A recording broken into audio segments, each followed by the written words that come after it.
तर सध्या मी उभा आहे जे काय आपलं ग्रामपंचायत कार्यालय आहे पिराची कोरोली. तर आपण यांच्याशी बोलूया. साहेब नमस्कार. जे काय बाहेर आंदोलन सुरू आहे युवकांचं, एक प्रशासकीय अधिकारी म्हणून आपली काय भूमिका आहे याच्यात? कालपासून ते उपोषणाला बसलेत गावातलीच. त्यांनी एक आमच्याकडे 10 तारखेला निवेदन दिलं. ग्रामपंचायतमध्ये भ्रष्टाचार झालाय ना, आम्हाला ती 10 वर्षाची मागील माहिती मागितली. तर मागील 10 वर्षाची माहिती म्हणजे बरीच लागते ना, शाळेच्या अंगणवाडी जेवढी विकास कामं झाली ती हे रेकॉर्ड ऑनलाईन आहे की? आहे की. त्यांना ते बी सांगितलं प्रिया सॉफ्टला आहे, ऑनलाईन आहे, प्रत्येक 1 रुपयाचा व्यवहार आणि कोणतंही काम MB रेकॉर्डिंग मेजरमेंट त्याचं मोजमाप नोंदवही परवानगी पैसे काढायला असल्याशिवाय तसं काम होत नाही. त्याचं मूल्यांकन साधारणपणे तुम्हाला किती दिवस लागतील?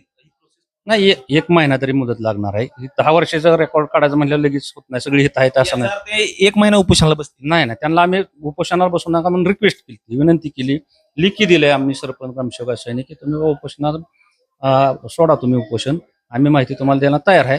जेवढ्या शक्य होईल लवकर तेवढे देण्याचा प्रयत्न करतो आणि लिखी तसं त्यांना आम्ही दिलंय ना, म्हणजे आम्ही जबाबदारी घेतोय. हा, आणि प्रत्येक काम जे होत असतं पण युवकांचं म्हणणं असं येते की एवढा वेळ आज जग हे डिजिटल कडे चाललेलं आहे. मग जे काही प्रिंट आहे ती डायरेक्ट तुम्ही देऊन देऊ शकता, मग चालत नाही का ती प्रिंट? ऑनलाईन प्रिंट त्याच्यात जास्त ऑनलाईनला फक्त खर्च झालेला आणि ते काम नावच येतं.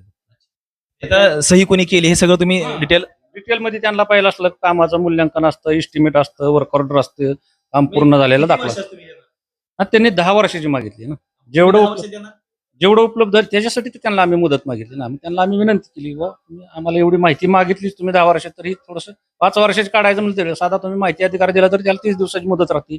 त्या बदल्यात त्यांना आम्ही तसं लिखी देतोय. आमच्या लिखीला थोडीशी त्यांनी लिखी स्वीकारावं असं आमची विनंती केली त्यांना, पण त्यांनी असं लिखी दिलं की आम्ही तुम्हाला माहिती देतोय म्हणून मुदत मिळावी आम्हाला. नक्कीच प्रशासनाने सुद्धा एक ठाम भूमिका आपल्याला पाहायला मिळते.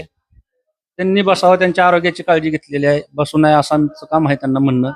आम्ही त्यांना प्रेमानेही सांगितलंय, लिखित सरपंच ग्रामसेवक सहीने पण पत्र दिलंय, पण त्यांनी काल स्वीकारलं, आज स्वीकारलं नाही पत्र. आम्ही जबाबदारी घेतोय, असं जबाबदारी घेत नाही असं बी नाही की आम्ही माहिती देणार, पण कसे असतात काय कागद पंचायत समिती आहेत, काय डॉक्युमेंट बांधकाम विभागात आहेत, समिती म्हणतात सगळेच डिपार्टमेंटची बोलव आहेत. आपण जे काही गावचे सरपंच आहेत ते बोलूया. तर आपलं नाव सांगा. मुमताज नशीर शेख. जे काही बाहेर आपल्या गावामध्ये जे काही युवक आंदोलनासाठी बसलेत त्यांचं असं म्हणणं येते की जे काही गावाला निधी येतो त्याच्यामध्ये कथित भ्रष्टाचार प्रचंड प्रमाणात झालाय. तर याबद्दल तुम्हाला काय वाटतं, म्हणजे झालाय की नाही? ते म्हणतात काम दावा. जाऊच म्हणतोय का आम्ही? भावना काय, हे जे काही युवकांनी जे काही समोर बसलेत, मग एक सरपंच म्हणून तुमची काय भूमिका असेल या उपोषणामध्ये? तुम्ही तरुणांना काय सांगा? काय आहे ती माहिती आम्ही द्यायला तयार आहे. हा, अशा पद्धतीनं बोलणार आहे तुम्ही कोण? ठीक आहे, तर बोला. तर काय वाटतं तुम्हाला, म्हणजे हा, एकीकडे तरुण जे आहेत या तरुणांना असं वाटतं की गावामध्ये निधी येतोय पण त्याचा योग्य विनियोग होत नाही असं तरुणांचं म्हणणं येतंय. मग तुम्हाला काय वाटतं की होतंय का नाही तो विनियोग? जो निधी जी शासनाचा येतो त्याचा योग्य विनियोग होत असतो. त्याच्यावर अधिकारी असते, तर त्याचं एस्टिमेट असतं, मेजरमेंट बुक असतं आणि मग पुन्हा BDO 2-4 अधिकारी असते, तर त्यांच्या सह्या होऊन मग पुन्हा सरपंच असतं, मग बिल त्यांचे देतो आम्ही. त्यांचं म्हणणं हे सगळे जे काही तुम्ही आता अधिकाऱ्यांचे हे सगळे एका ओळीमध्ये आहेत, हे सगळे यांची मिली बघत आहे असा युवकांचा आरोप आहे. हे सगळं खोटा आरोप आहे.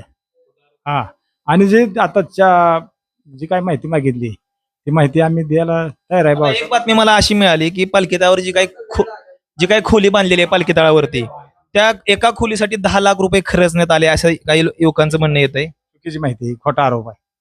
तर जे आता 10 वर्षाची माहिती जी आहे ह्याला वेळ लागतो सगळे कागदपत्र जुळवायला. तर 1-2 महिन्याची काहीतरी मुदत टाकली भाऊसाहेबांनी, तर त्याच्या अगोदर आज माहिती लवकर जेवढे मिळेल तेवढे द्यायला सांगितले आम्ही. हे युग ऐकतील का? तुम्ही म्हणताय कालावधी 2 ते 3 महिने लागेल, पण या युवकांचं समाधान आता सध्या तुम्ही कसं करणार? भाऊसाहेबांना सांगितले, माहिती काढायला सांगितली.